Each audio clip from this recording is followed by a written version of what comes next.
2 years ago, I was honored to tell John Ponder's story of transformation in the Rose Garden on the National Day of Prayer. Today, I'm thrilled to welcome him back to the White House. John's life is a beautiful testament to the power of redemption. John grew up without his father. As he tells it, my mother was strong, but she wasn't able to keep us out of the gangs and off of the streets, and they were violent streets. At the age of 38, he was arrested for bank robbery. While John was in prison, he began reading the Bible and listening to Christian radio. One day he heard Reverend Billy Graham on the radio proclaim, "Jesus wants to be Lord of your life." On that day, John dedicated his life to Christ. He spent the rest of his time in prison studying the Bible. When he was released, he heard a knock at his door. It was the officer who put him in jail, FBI Special Agent Richard Beasley, who said, "I want you to know that I've been praying for you." Now, Richard and John are best friends, and we are grateful that Richard is here with us today. In the last 10 years since John was released, he has created one of the most successful reentry programs, Hope for Prisoners in Las Vegas. I was glad to speak there earlier this year.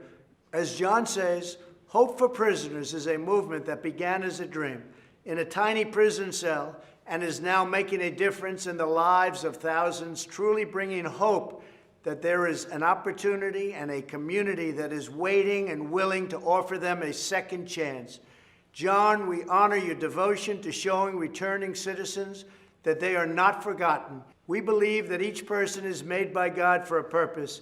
I will continue to give all Americans, including former inmates, the best chance to build a new life and achieve their own American dream, and a great American dream it is.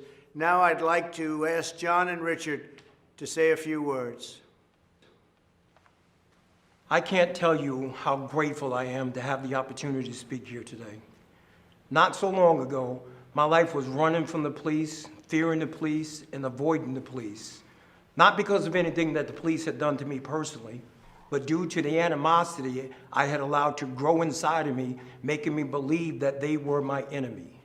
But today, praise God, I am filled with hope, a proud American citizen who has been given a second chance. My transformation began in a prison cell where I found myself a 3-time convicted felon facing yet another sentence. I gave my life to Jesus and made him a promise that I would spend the rest of my days helping others like me. My first help and support came from the unlikeliest of places, the FBI agent who arrested me, Richard Beasley. He is now a dear friend and has been a source of encouragement to me throughout my entire journey. I am grateful for the men and women of the Las Vegas Metropolitan Police Department who volunteer their time to people who are returning to our local community after incarceration. These are the real-life heroes who put their lives on the line every day, armed with the promise that they made to protect and to serve, have made a tremendous impact in the lives of men and women reintegrating back into our society. My hope for America is that formerly incarcerated people will be afforded the opportunity to take advantage of the fact that we live in a nation of second chances. My hope for America is that law enforcement and people in the communities across our country can come together and realize that as Americans, we have more in common than we have differences. My hope for our great nation is to continue on this path we are on of being the most prosperous country in the world.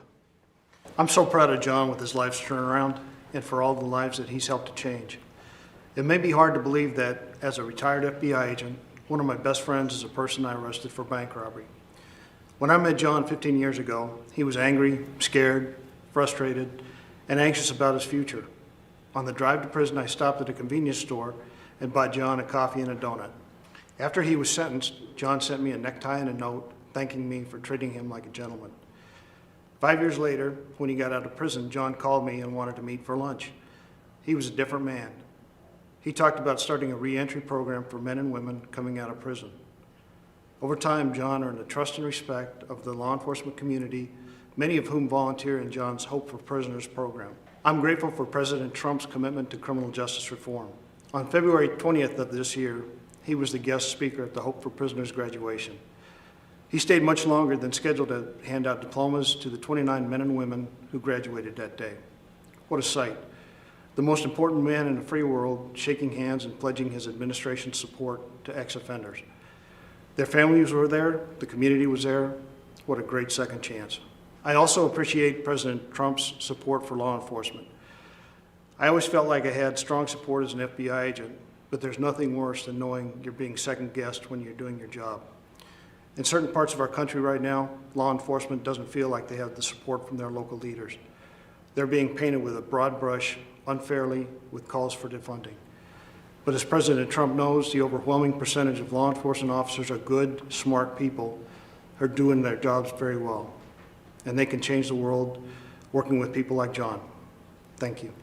So now I'd like to invite John's wife, Jamie, to join us as I grant John, I'm not sure you know this, a full pardon. So I don't know if you know that, Jamie. Come on over here. It's just an honor. And you have done incredible work. Thank you, sir. And all of Las Vegas and all of Nevada and all of every place in this country is very proud of you, the job you've done, bringing people back. And you're right, I was supposed to be there for 5 minutes. I stayed for an hour and a half because it was so interesting to me. Congratulations to both. Thank you, sir. Richard, thank you very much for the job you do. Thank you, Mr. Fantastic. Thank you.